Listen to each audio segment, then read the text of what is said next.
अस्सलाम वालेकुम dear YouTube family, कैसे हैं आप सब। Welcome back.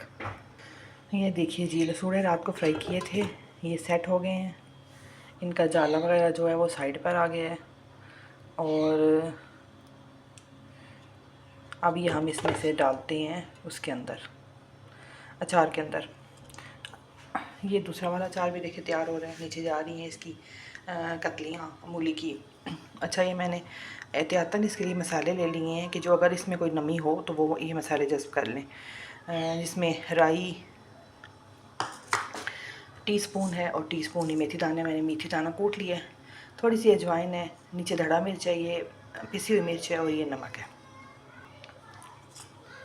ये इसके अंदर शामिल करते हैं ताकि मसाले इनको लग जाएं।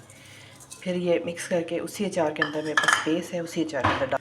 ये देखिए मसाले डाल दिए हैं, इसको ज़रा मिक्स कर लेंगे ऐसे ताकि ज़रा इसको मसाले में थोड़े लग जाए। बस बाकी ये उसके अंदर जाएगा तो इसको मिक्स करेंगे। ये देखिए माशाल्लाह पहला वाला अचार कैरियों वाला और लहसुन और लीमू वाला। अब हम ये इसके अंदर शामिल करेंगे। ये देखिए माशाल्लाह कितना प्यारा लग रहा है।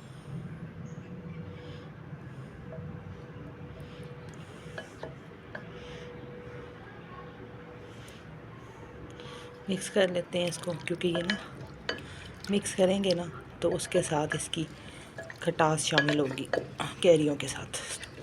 बिस्मिल्लाहिर्रहमानिर्रहीम।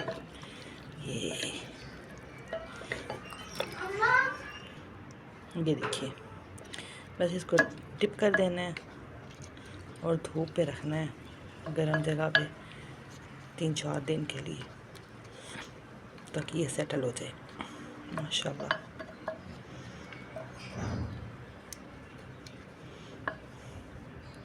एनसीज यूनिक प्लग को सब्सक्राइब कीजिए और मुझे अपने चैनल से इजाज़त दीजिए। अल्लाह हाफिज़।